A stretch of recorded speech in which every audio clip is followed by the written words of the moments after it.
자, 재활용품 분리배출 어떻게 할 거냐의 원칙.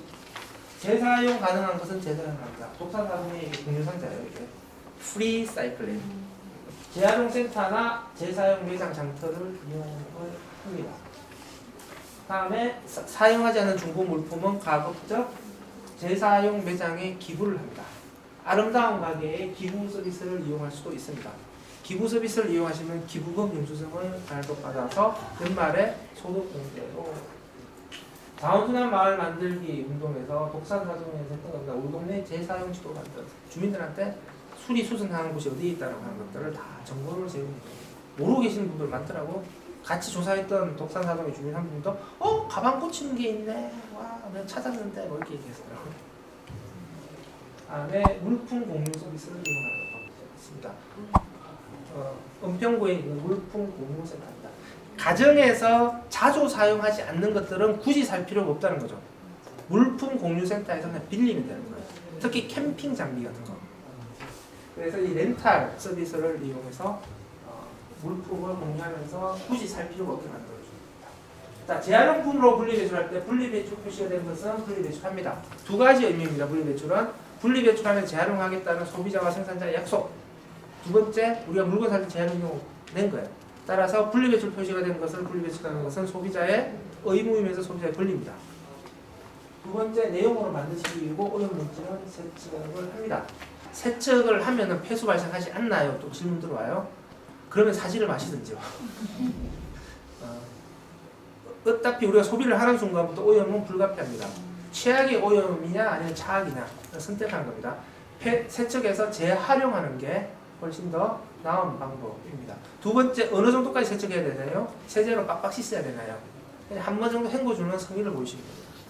일단 내용물은 이런 것들은 내용물은 다 비었다라고 하는 걸 전제로 했어요. 이렇게 한 다음에 물 한 번 헹겼다고 난 배출했는데 이건 아니죠 당연히.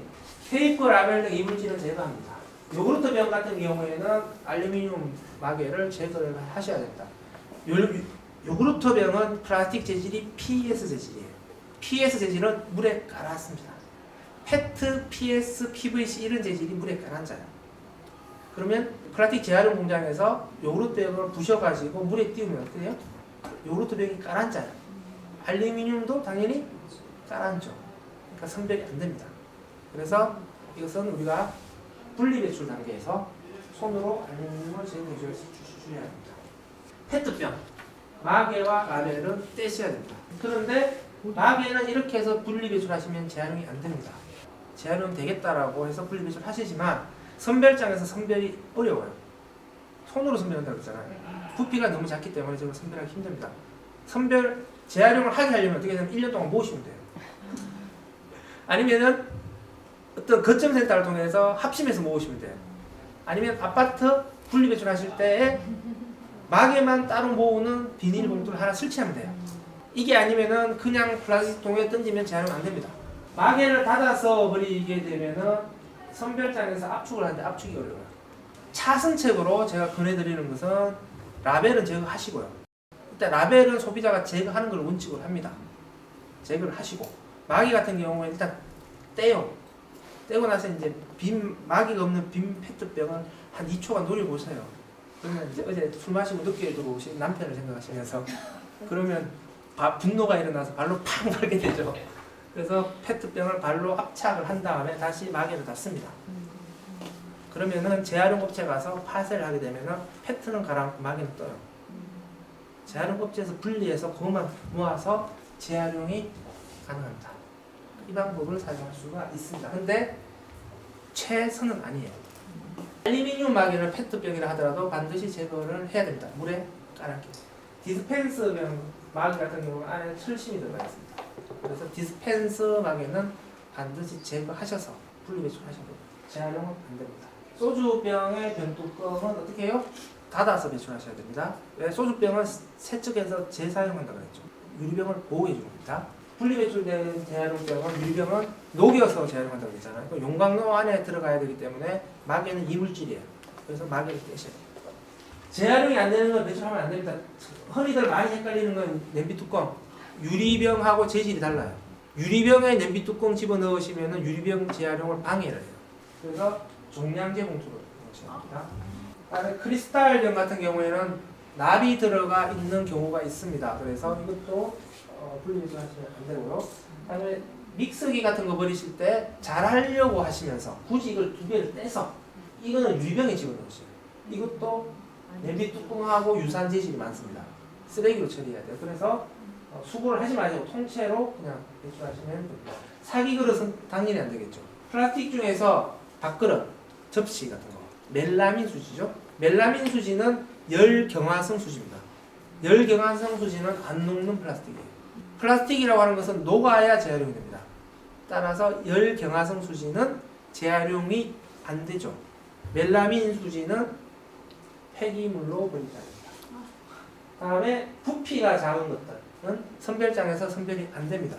분리배출 하셔도 재활용이 안 됩니다. 종량제 봉투에 넣으셔야 돼요. 특히 일회용 라이터 같은 경우에는 분리배출 하셔가지고 혹시라도 재활용 업체로 잘못 들어가게 되면은 화재가 일어나요.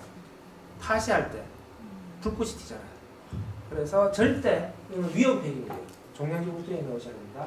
테이프 같은 경우에도 이게 안에 있는 테이프 쭉 빼서 제거하고 하면은 재활용 된다라고 하는데 선별하시는 분이 그 일일이 어떻게 하겠네요. 그냥 재활용 안 된다고 보시면 돼요. 고무다라이 재활용 안 됩니다.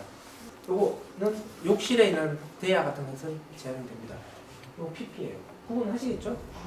고무장갑은 재활용이 안 돼요. 특히 비닐에 절대 버리시면 안 돼요. 고무장갑. 비닐 버리시면은 재활용 업체 가면 고무장갑이 끼어가지고 기계에. 랩 같은 경우에도 비닐에 많이 버리세요. 절대 그러시면 안 돼요. 랩은 종량제 봉투입니다. 랩은 비닐에 버리시게 되면은 비닐 재활용을 오히려 방해를 합니다. 여러분들이 분리배출 행위가 재활용을 방해할 수도 있다는 거죠. 그래서 종량제 봉투. 랩은 종량제 봉투. 그냥 이렇게 외우시면 돼요. 재활용되는 랩이 있고 재활용 안 되는 랩이 있는데 그 일일이 구분 못 해요. 그냥 랩은 통째로 재활용 안 돼. 다음에 매트나 돗자리 같은 경우는 스티로폼에 버리시는데 안 됩니다. 쓰레기로 버리셔야 되고 종량제 봉투에 버리시거나 종량제 봉투에 안 들어가면 어떻게 해요? 네, 대형 폐기물 버리셔야 돼요. 앉아서 가위로 사이좋게 해서 잘라서 시간이 남으시면 이제 부부간의 관계를 돈독하게 한다는 관점에서 그렇게 하셔도 되는데 굳이 그럴 필요 없이 스티커 사서 대형 폐기물로 배출하시면 됩니다. 약 포장재, 끔하고 약 있잖아요. 요거 탁 이렇게 뽑아야 되는 거, 요게 분리배출하시면 안 돼요. 이거. 이것도 재활용을 방해해요. 종량제 봉투에 넣으셔야 돼요. 음식물 쓰레기 분리배출과 관련해서 뭐 바나나 껍질, 오렌지 껍질 뭐 있다고 자꾸 얘기하는데 저는 왜 지자체가 왜 자꾸 그런 식으로 접근하는지 모르겠어요. 그냥 그런 부분들은 시민들한테 너무 많은 지침을 주면 안 돼요. 그런 부분까지. 그냥 시민들이 생각할 때에 상식적으로 식품을 소비하는 과정에서 나오는 식품의 잔재물들은 다 음식물 쓰레기다. 그냥 이렇게 심플하게 정리해 주면 돼요. 그 중에서 사료가 되니 안 되니, 아니 세상에 뭐 지자체가 위탁업체 계속 바꾸기도 하고 사료도 하고 퇴비도 만들고 하는데 하나의 잣대를 가지고 분류하는 것도 웃기는 거거든요. 그래서 음식물 쓰레기 여부와 관련해서는 소비자들이, 주민들이 그냥 직관적으로 쉽게 이해할 수 있는 거. 가령 커다란 뼈다구 같은 거 있잖아요. 이건 다 당연히 얘기해주면 맞아 안 될 거야 이렇게 알잖아요. 그런 거 정도만 이제 얘기를 해주고 나머지 세세한 부분들은 식품의 소비 과정에서 나오는 것들은 다 음식물 쓰레기입니다 이렇게 해주고, 오히려 음식물 쓰레기 분리배출과 관련해서 자꾸 그런 것들을 얘기할 게 아니고 가장 핵심적이고 본질적인 부분들, 비닐 섞지 마세요. 이거 얘기해 줘야 돼요. 비닐이 음식물 쓰레기 배출에 있어서 가장 큰 문제입니다. 지금 음식물 쓰레기를 비닐에 넣은 채로 통째로 통에다 넣지 마세요. 다음에 숟가락 넣지 마세요. 돌멩이 넣지 마세요. 심지어 압력밥솥도 넣지 마세요. 압력밥솥. 음식물 쓰레기 자원업체 가면 별별 게 다 나옵니다. 그 테이블에 쭉 해놓았어요. 무슨 경찰이 조폭금 나온 줄 알았어요. 뭐 칼 같은 거 이렇게. 하여튼 그런 게 중요한 겁니다. 이물질.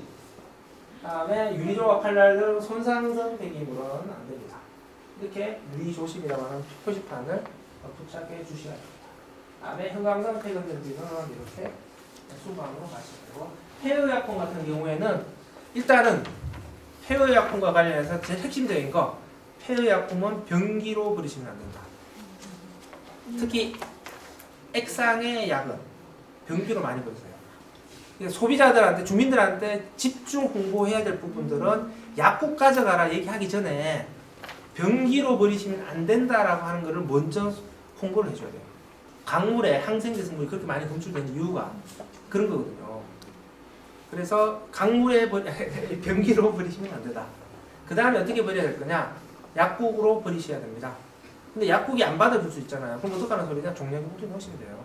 제가 볼 때 그냥 종량제 봉투에 넣어도 무방하다고 봐요. 소각장이 있는 거는. 폐식용유 같은 경우에는 어떻게 해야 되냐면 자력 구제를 하시면 됩니다. 스스로 재활용을 하시면 됩니다. 스스로. 비누를 만드시거나. 저는 지자체도 사실은 한번 이런 걸 고민해 봤으면 좋겠어요. 폐식용유가 가정에서 나오는 양이 워낙 적기 때문에 가정에서 폐식용유 수거 한 설치를 하면 그 차는데 6개월 걸려요. 그러면 그 사이에 폐식용유가 산패가 일어나서 못 써요.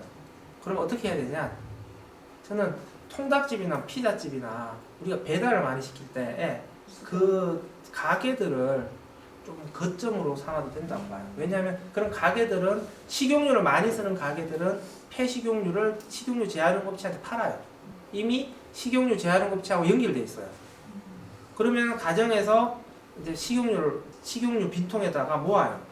모아서 통닭시켰을 때 배달 하시는 분 이거 좀 가져가라고 해서 다 모아서 하면은 좋지 않을까. 지자체도 그런 식의 체계를 한번 해봐도 재밌을 것 같은데. 그죠? 내 손 안에 분리배출이라고 하는 분리배출 가이드가 있습니다. 이거는 앱을 다운받으시면 되고 궁금하신 부분들은 Q&A에 올리시면 됩니다. Q&A 별 질문 다 올라요. 우리 집에 소금 한 포대가 있는데 이거 어떻게 버리면 좋을까? 바다로 가져가세요.